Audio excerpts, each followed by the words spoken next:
Welcome back once again to No Fear Public Speaking. I'm Abraham Lavoie, your instructor, and we're continuing in our segment on preparation with talking about your notes. Now, I'm going to show you how I do it, and this is, of course, based upon this system I've set up of No Fear Public Speaking so that everything that you do contributes to a confidence and a lack of fear that will enable you to deliver your talk in a fantastic manner. And so, as again, I stated before, I've had over 25 years of experience in creating notes and preparing them.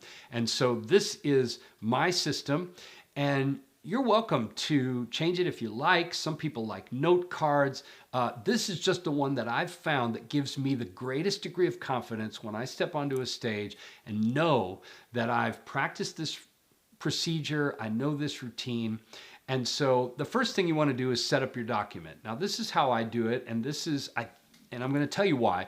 I set up a document in landscape mode, a regular 8.5 by 11 letter size, but wide landscape, and make sure then that it's 2 columns. So in essence, when I print it out, I'm going to have 2 half pages, half 8.5 by 11 size pages. And the reason is because when I get ready to give my talk, I cut these apart, cut them in half, and I paste them into either a book or a journal, sometimes one of those moleskin type with the little elastic around it. Or if I'm speaking in a church setting, I will take a hardcover Bible that also has one of those little nice elastic bands, and I'll paste it in there. Now, why would I do that? Well, number one, an audience is much more comfortable with somebody that is not stuck behind a lectern or a podium. And so if you can have your notes accessible in some kind of a journal or notebook or book or Bible in the case of a church setting, then you're able to wander just a bit and come out to one side or come out to the other, make eye contact with different parts of the audience so that you are better engaged with them.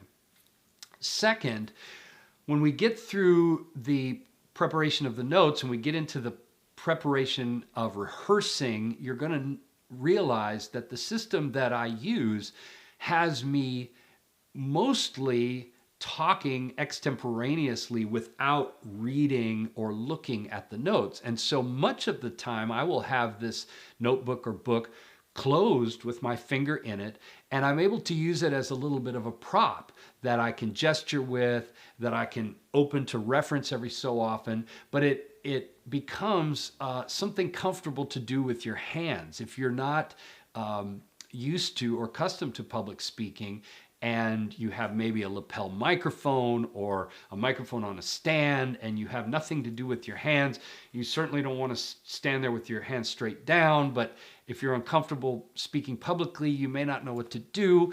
And so you may grasp them. Or I had one professor in college that was not a good public speaker, and I don't know why he became a professor, but he used to stand like this with his hands clasped like this, and his kind of shoulders clenched and tight, and he kind of would do this a little bit, just looked horrible, and all of us made fun of him. I'm sorry to say, I feel bad now, and eventually, from time to time, he would get excited, and his elbows would move like this. It almost looked like he was some kind of a bird that was frantically trying to get off the ground. It was horrible.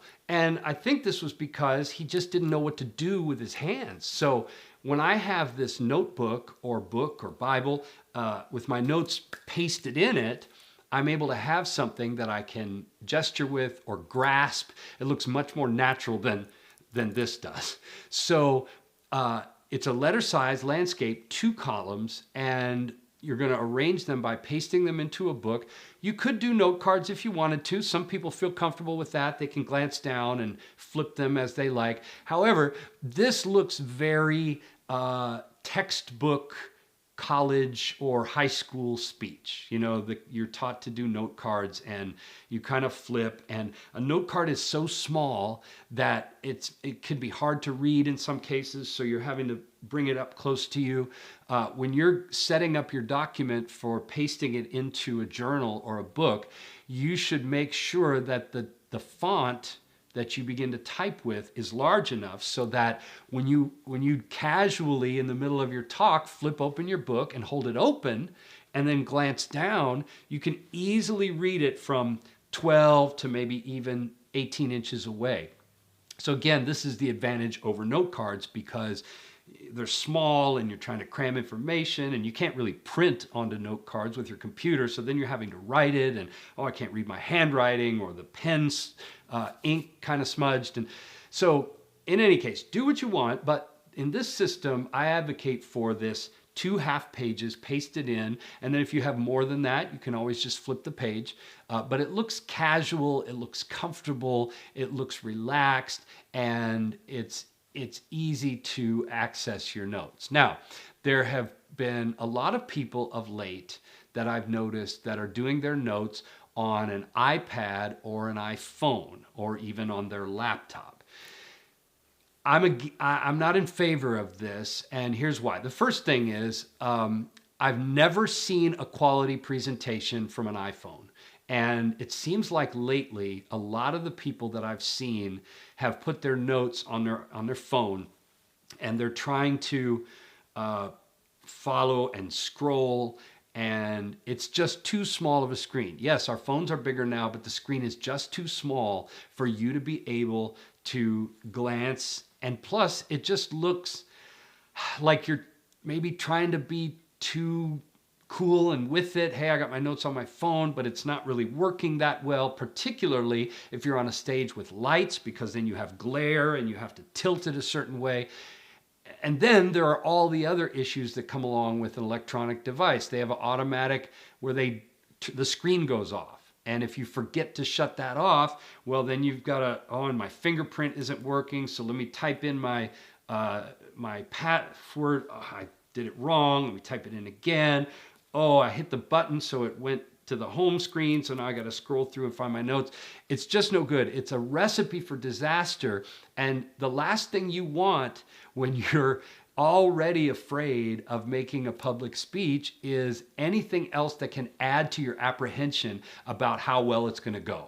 So you could forget to set the screen to not turn off. You could forget to turn off notifications or turn it on airplane mode. It could ring. You could have emails come up. You accidentally tap on that.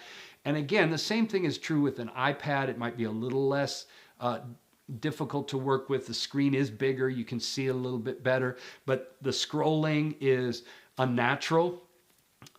If you're trying to carry it around, it looks a little odd. And again, you have all the other notifications and the screen going off. And what if you forgot to charge it and it powers off completely? Then you're dead in the water. So I advocate for not using electronics for your notes. Use paper notes. I like to type them up. And the example that you'll see here is the way the document is set up. I'll make sure there's a downloadable Word template so that you can download that, begin to set up your notes, and at least maybe in the very beginning, if you're not ready to type up some actual notes, just type or paste different things so that you've got a couple pages of it and print it out and then see how you cut it in half and you paste it into your book or use tape, and it becomes this these notes that are very user-friendly and that you can use when you become a no-fear public speaker. I'll see you in the next session.